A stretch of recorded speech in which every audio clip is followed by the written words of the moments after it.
साथियों, आहार चिकित्सा लेखक पंडित श्री राम शर्मा आचार्य भाग 2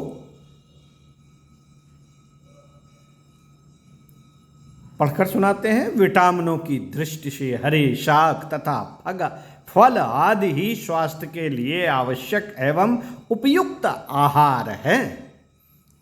इसके अतिरिक्त क्षार, नमक आवश्यक तत्व भी फलों तथा शाकों से पाया जा सकता है। अनाज के छिलकों में भी यह तत्व वर्तमान रहता है, किंतु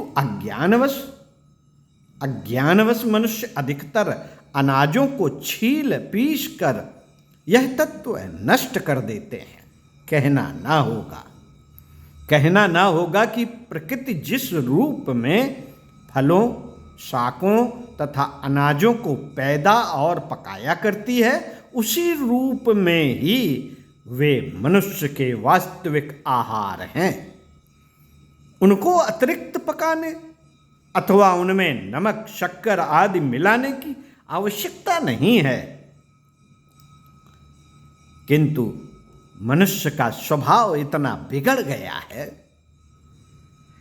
बिगड़ गया है कि वह शाक भाजियों तथा अन्न आदि को उनके प्रकृति रूप में नहीं खा सकता। जहाँ तक संभव हो, खाद्य पदार्थों को प्रकृति रूप में ही खाना चाहिए अथवा मंदी आंच या भाप पर थोड़ा सा ही पकाना चाहिए। मिर्च मसालों का प्रयोग निश्चय ही हानिकारक है। इनका उपयोग तो बिल्कुल करना ही नहीं चाहिए। इन सब बातों का मुख्य तात्पर्य यह है कि मनुष्य के लिए उपयुक्त भोजन उसी को कहा जाएगा जिसके विटामिन तथा क्षार आदि तत्व सुरक्षित रहें, जो आसानी से पच जाए और जिसमें अधिक से अधिक सात्विक गुण हों।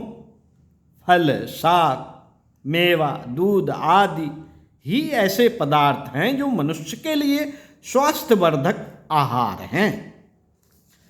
भोजन के संयम में स्वल्प अथवा तृप्ति तक भोजन करना ही ठीक है।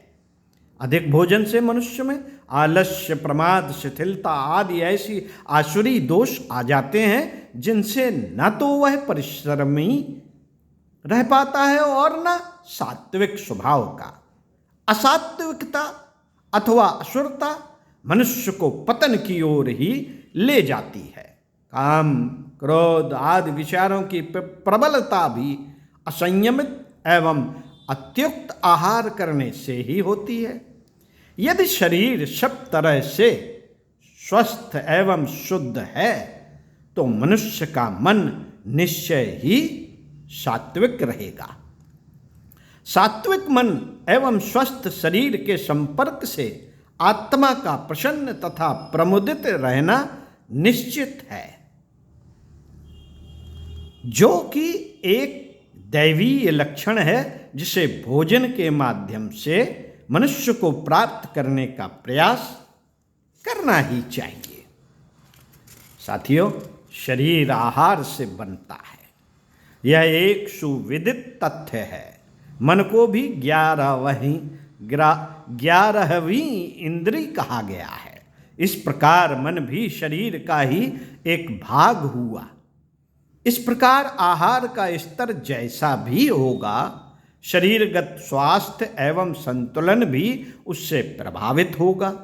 व्याधियां जितनी आहार के सात्विक मानसिक होने, पोषण कुपोषण के कारण उत्पन्न होती हैं, उतनी जीवाणुओं के कारण नहीं। इस प्रकार यदि आहार को ही मात्र साध लिया जाए तो परिपूर्ण रूप से स्वस्थ बने रहा जा सकता है। चिकित्सा के पीछे मूलभूत दर्शन यही है। तरह तरह के सम्मिश्रणों से बचकर यदि एक समग्र आहार व्यक्ति विशेष के लिए सुझाया जा सके तो मन शोधन और बलवर्धन संभव है। इस संबंध में जानकारियों का अभाव ही भ्रांतियों को जन्म देता है। ओम शांति।